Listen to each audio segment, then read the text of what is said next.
আজই ডাউনলোড করুন আর এনজয় করুন আপনার পছন্দের show. Third eye private detective agency.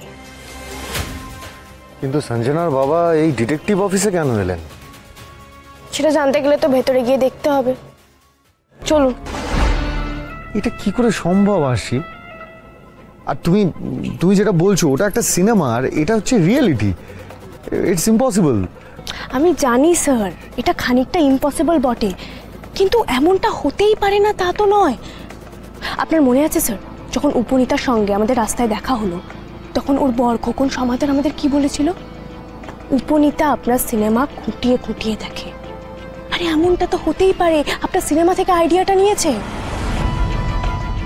আশি তুমি ঠিক কি বলতে চাইছো? আমার না সবটা ঘেটে যাচ্ছে। আচ্ছা এইসব বাদ দাও, তুমি আগে বলো তো, তুমি এখানে এই মুহূর্তে কাকে খুঁজতে এসেছো? ওই মেয়েটাকে, ওর নাম সঞ্জনা দাস। তুমি সেটা জানলে কি করে? পার্লারে ওর ব্যবহার দেখে।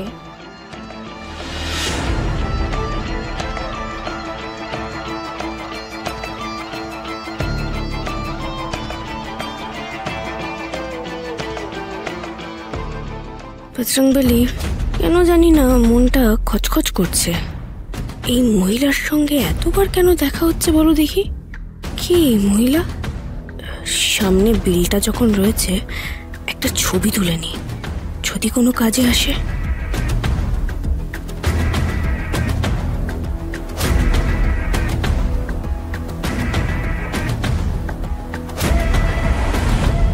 স্যার স্যার তাড়াতাড়ি চলুন, হাতে সময় নেই, চলুন চলুন। মাস্ক, হ্যাঁ হ্যাঁ আমি ওইটাই বলতে যাচ্ছিলাম, মাস্কটা। আচ্ছা চলুন চলুন চলুন। স্যার স্যার স্যার এই বাড়িটা। চলুন ওইদিকে, চলুন এদিকে আসুন, এদিকে আসুন।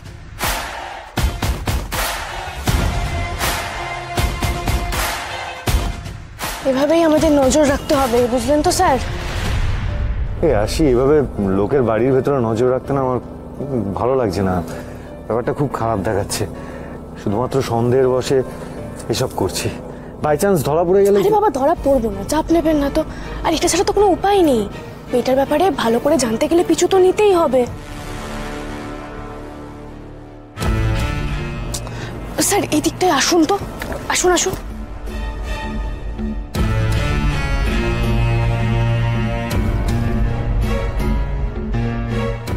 বেরিয়ে যাও বলছি, এখান থেকে বেরিয়ে যাও। তোমার সাথে আমি কোনো সম্পর্ক রাখতে চাই না, প্লিজ লিভ।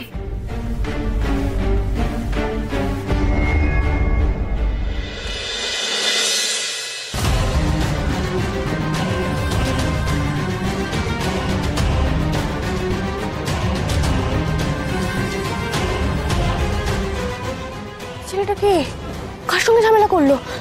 স্যার সবটা জানতে হবে, ফলো করতে হবে। চলুন চলুন। এক মিনিট। আরে এই ছেলেটাকে কেন ফলো করবে? আর ছেলেটা কে সেটা জেনেই বা কি হবে? আরে স্যার উজন দাঁড়াও, আমি আরে তো বেরিয়েই চলে গেল। কিন্তু যে করেই হোক আমাকে তো কথাটা ওকে বলতেই হবে। আমি যখন এই ট্যাক্সি ট্যাক্সি ট্যাক্সি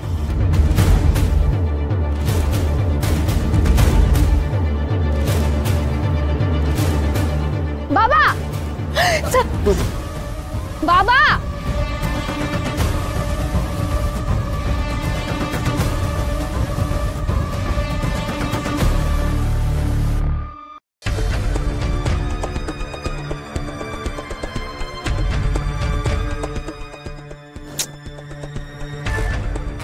ওই লোকটাকে তো ফলো করা গেল না।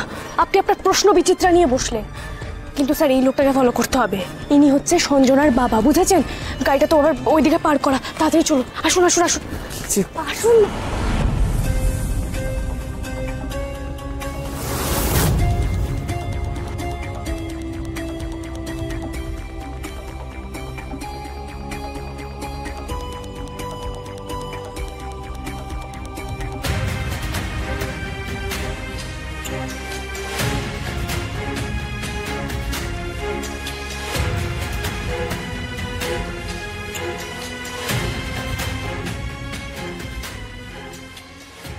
Third eye private detective agency. কিন্তু সঞ্জনার বাবা এই ডিটেকটিভ অফিসে কেন এলেন? সেটা জানতে গেলে তো ভেতরে গিয়ে দেখতে হবে। চলুন।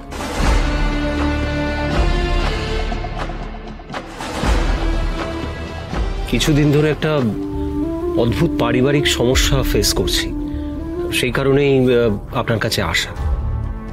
আমার মেয়ে সঞ্জনা দাসে, আমার কাছে ফটো আছে, এই যে, ও ব্রিলিয়েন্ট, মানে স্টুডেন্ট, বা লেখাপড়ায় খুব ভালো, ব্যাঙ্গালোরে থাকতো, ওখানে একটা ভালো জবও পেয়ে যায়, জবটা করছিল, তো জব করতে করতে হঠাৎ আমাকে জানায় যে বাবা আমি সার্ভিসটা কন্টিনিউ করবো না, আমি তোমাদের সঙ্গে থাকতে চাই। আমি বললাম যেটা তোর ভালো মনে হয়। ও কলকাতায় চলেও আসে।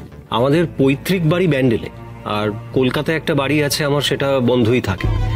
তো ওকে আমি বললাম যে ব্যান্ডেল থেকে কলকাতার কতটাই বা দূর, তুই বরং একটা কিছু কর কলকাতার বাড়িতে থেকে। তো আমাদের কথায় ও এগ্রি করে এবং একটা বুটিক খোলে। আমাদের সাথে মেয়ের সম্পর্ক অনেকটা বন্ধুর মতোই, ও কখনোই কিছু আমাদের কাছে লুকোয়নি, সব ঠিকঠাকই চলছিল। তারপর থেকে এই সমস্যাটা শুরু হয়। আমি একটা জিনিস বুঝতে পারছি না, কেন আমরা এখানে দাঁড়িয়ে টাইম ওয়েস্ট করছি? অন্যের ব্যাপারে এসব কথা শুনে আমরা কি করব? দাঁড়ান না, 5টা মিনিট দাঁড়ান। আমার মন বলছে এখান থেকে কোনো ইনফরমেশন পাবো। দাঁড়ান। উদয়ন নামে একটা ছেলের সাথে আমার মেয়ের সম্পর্ক হয়, আর ও নিজে থেকেই আমার আর আমার মিসেসের সাথে ছেলেটির আলাপ করিয়ে দেয়। ছেলেটিকেও আমাদের বেশ পছন্দ হয়, এবং আমরা ডিসিশন নিই যে জানুয়ারিতে ওদের 4 হাতে 1ও করে দেবো। আমার কাছে উদয়নের ছবিও আছে, এই যে।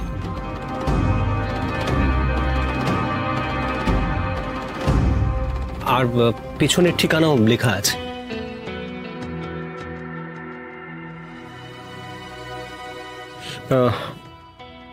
সবই ঠিকঠাক চলছিল, হঠাৎ করে সঞ্জনা এই বিয়ের ব্যাপারে বেঁকে বসে। বেঁকে বসলো? আমি না করে দিল? কারণ কিছু বলেছে? না, কারণ মানে ও হঠাৎ করে বলল ওর সঙ্গে নাকি একটা অন্য ছেলের সম্পর্ক হয়েছে, তার নাম খোকন।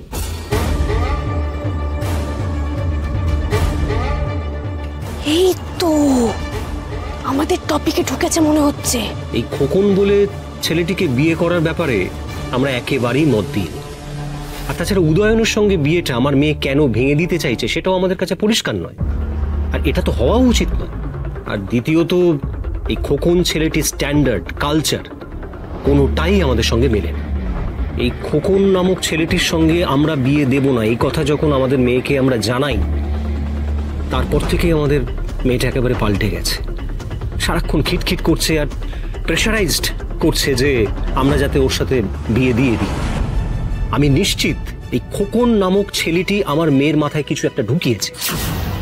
আর